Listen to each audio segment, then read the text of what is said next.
చివరికి చదువుకుంటున్న పిల్లల్ని కూడా ఉగ్రవాదులుగా మారుస్తున్నారు. ఆయుధ తయారీదారులుగా మారుస్తున్నారు. నీచత్వం పరాకాష్ఠకి చేరితే ఎట్లా ఉంటుందనడానికి భారతదేశంలో జరుగుతున్నట్టు దేశద్రోహానికి సంబంధించిన తాజా సాక్ష్యం. అషాద్ డానిష్ అతను ఆ కుర్రోడి పేరు. వీడు చదువుతున్నటువంటిది ఎస్ఎస్సి 10th క్లాస్. ఎక్కడ?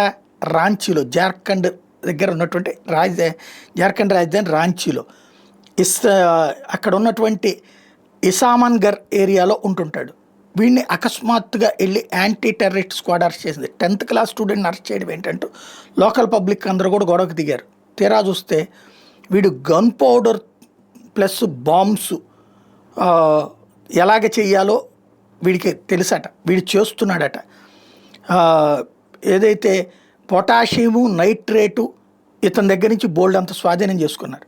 దీంతో ఇప్పుడు పెద్ద సంచలనం అవుతుంది. ఐఎస్ఐఎస్తో వీడు ఇంటరాక్ట్ అయ్యి ఈ పనులు చేస్తున్నాడని తేలింది. 10th క్లాస్ స్టూడెంట్ అయితే కనుక ఒకవేళ అరెస్ట్ చేసిన 18 ఏళ్ళకు వదిలేస్తారు కదా, అది వీళ్ళ తెలివితేటలు.